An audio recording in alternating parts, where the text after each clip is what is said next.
ಅಕಾಲಿಕವಾಗಿ ಕೆಲವು ಇಲಾಖೆಗಳಲ್ಲಿ ಸರ್ ಸಾಮೂಹಿಕ ವರ್ಗಾವಣೆ ಆಗ್ತಾ ಇದೆ ಸರ್. ಏನು ಸೂಚಿಸ್ತಾ ಇದೆ ಇದು ಅಂತ ಏನು ಸರ್? ಕೆಲವು ಹಿರಿಯ ಸಚಿವರಿಗೆ ಕೊಡ್ತಾರಾ ಏನು? ನೆಸೆಸಿಟಿ ನೋಡಿಕೊಂಡು ಡಿಪಾರ್ಟ್ಮೆಂಟ್ಗಳಲ್ಲಿ ವರ್ಗಾವಣೆ ಮಾಡ್ತಾರೆ. ಈಗ ವರ್ಗಾವಣೆ ನಿಂತಿದೆ, ಎಕ್ಸೆಪ್ಟ್ ಪೊಲೀಸ್ ಇಲಾಖೆ ಬಿಟ್ಟರೆ ಎಲ್ಲ ಇಲಾಖೆನಲ್ಲೂ ವರ್ಗಾವಣೆ ನಿಂತಿದೆ. ಯಾಕೆಂದರೆ ಪೊಲೀಸ್ ಇಲಾಖೆಯಲ್ಲಿ ನಮಗೆ ಟೈಮ್ ಫ್ರೇಮ್ ಇಲ್ಲ. ಯಾವಾಗ ನೆಸೆಸಿಟಿ ಇದೆ ಆವಾಗ ಮಾಡ್ತೇವೆ. ಬೇರೆ ಇಲಾಖೆ ಅನ್ನೋದು ನನ್ನ ಗಮನದಲ್ಲಿಲ್ಲ. ಆದರೆ ನಮ್ಮ ಇಲಾಖೆಯಲ್ಲಿ 365 ಡೇಸು ನಡೀತಾ ಇರುತ್ತೆ. ಹಿರಿಯ ಸಚಿವರನ್ನ ಕೈ ಬಿಡುವ ಆತಂಕ ಇದೆಯಾ? ಗೊತ್ತಿಲ್ಲಪ್ಪ, ಅದನ್ನು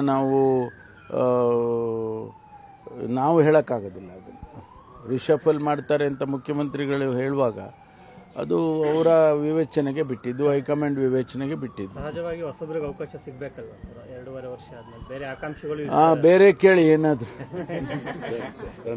ನಾಯಕತ್ವ ಬದಲಾವಣೆ ಆಗ ಸಂದರ್ಭ ಬಂದ್ರೆ ಪರಮೇಶ್ವರ್ ಅವರು ಮುಖ್ಯಮಂತ್ರಿ ಸ್ಥಾನದಲ್ಲಿ ಬೇರೆ ಕೇಳಿಯಪ್ಪ. ಮುಖ್ಯಮಂತ್ರಿ ಮಿನಿಮಂತ್ರಿ ಇದೆಲ್ಲ ಬಿಟ್ಟು ಬೇರೆ ಏನಾರು ಕೇಳ್ರಿ.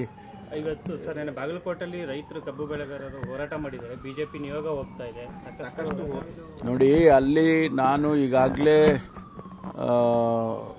ಸಕ್ಕರೆ ಖಾತೆಯನ್ನು ಹೊಂದಿರತಕ್ಕಂಥ ಸಚಿವರಾದ ಶಿವಾನಂದ ಪಾಟೀಲ್ ಅವರ ಜೊತೆ ಮಾತಾಡಿದ್ದೇನೆ.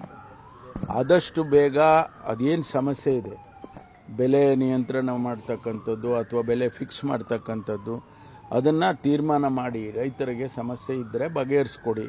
ಇಲ್ಲದೇ ಇದ್ದರೆ ನಮಗೆ ಪೊಲೀಸಿಗೆ ಭಾಳ ಕಷ್ಟ ಆಗ್ತದೆ ನಿಯಂತ್ರಣ ಮಾಡೋದಕ್ಕೆ ಅಂತೇಳಿ ನಿನ್ನೆ ಕೂಡ ನಾನು ಶಿವಾನಂದ ಪಾಟೀಲ್ ಅವರ ಜೊತೆ ಮಾತಾಡಿದ್ದೇನೆ.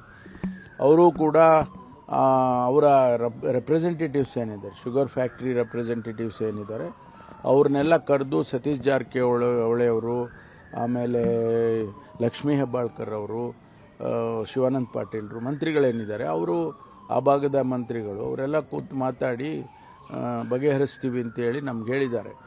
ನಿನ್ನೆ ಇದ್ದಕ್ಕಿದ್ದಾಗೆ ಒಬ್ಬರು ರೈತರು ವಿಷ ಕುಡಿದ್ಬಿಟ್ಟಿದ್ರು.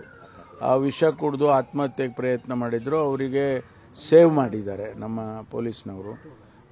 ಈ ರೀತಿ ಘಟನೆಗಳಾಗಬಾರ್ದು. ಮುಂದೆ ಇನ್ನೂ ಹೆಚ್ಚಿನ ರೀತಿಯಲ್ಲಿ ಆದಾಗ ನಮಗೆ ಪೊಲೀಸಿಗೇನೆ ಸವಾಲಾಗ್ಬಿಡುತ್ತೆ. ಅದಕ್ಕೋಸ್ಕರ ನಾನು ಕೂಡ ಮಾತಾಡಿದ್ದೇನೆ. Hopefully it will all be resolved.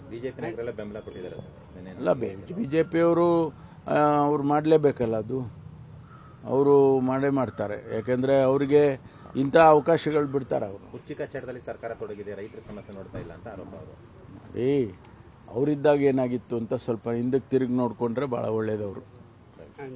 ಪ್ರಿಯಾಂಕರ್ಗೆ serious allegation against RSS. Thank you so much. ನಿರ್ಭೀತ, ನಿಷ್ಪಕ್ಷಪಾತ, ವಿಶ್ವಾಸಾರ್ಹ ಸುದ್ದಿಗಳಿಗೆ ಮತ್ತೊಂದು ಹೆಸರಾಗಿರುವ News18 ಕನ್ನಡ ಈಗ ಆಪ್ನಲ್ಲೂ ಲಭ್ಯವಿದೆ. ದಯವಿಟ್ಟು ಇಲ್ಲಿರುವ QR ಕೋಡ್ ಅನ್ನು ಸ್ಕ್ಯಾನ್ ಮಾಡಿಕೊಂಡು ಆಪ್ ಡೌನ್ಲೋಡ್ ಮಾಡೋದಕ್ಕೆ ಮರಿಬೇಡಿ. ನಿಮ್ಮ ಬೆಂಬಲ ಹೀಗೆ ಸದಾ ನಮ್ಮೊಂದಿಗಿರಲಿ. ಧನ್ಯವಾದ.